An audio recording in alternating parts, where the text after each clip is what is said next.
Then we started looking, where did they come from? And we went out to southern China and did surveillance of bats across southern China. And we've now found, after 6 or 7 years of doing this, over 100 new SARS-related coronaviruses, very close to SARS.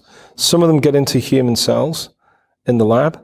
Some of them can cause SARS disease in humanized mouse models and are treatable with therapeutic monoclonals, and you can't vaccinate against them with the vaccine.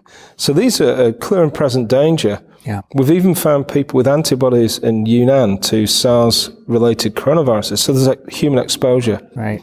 We're now doing surveillance. We're just beginning another 5 years of work to look at cohorts in southern China to say, well, how frequent does this spillover happen, and is it associated with disease? Because I expect, just like Nipah in Bangladesh, there are dozens and dozens of small spillovers going on the planet at any one time, which we just never see. Sure.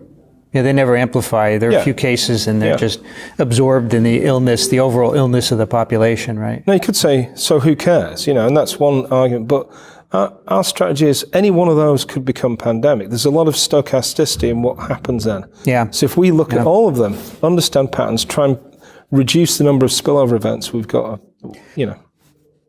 But if you're saying these are diverse coronaviruses and you can't vaccinate against them, there are no antivirals, what do we do? Well, so I think that coronaviruses are pretty good. I mean, you're a virologist, you know all this stuff, but you can manipulate them in the lab pretty easily. It's just spike protein drives a lot of what happens with the coronavirus, zoonotic risk.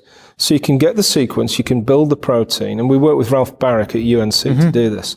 Insert it into a backbone of another virus, and do some work in the lab. So you can get more predictive when you find a sequence. You've got this diversity.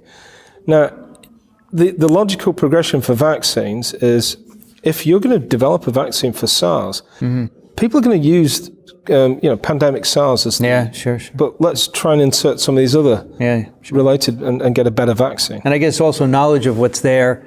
If you see something emerging, it give it a head start on making a vaccine or a therapeutic. That's true, and better knowledge of where they are as well, so that you can put your money into these clinics that matter.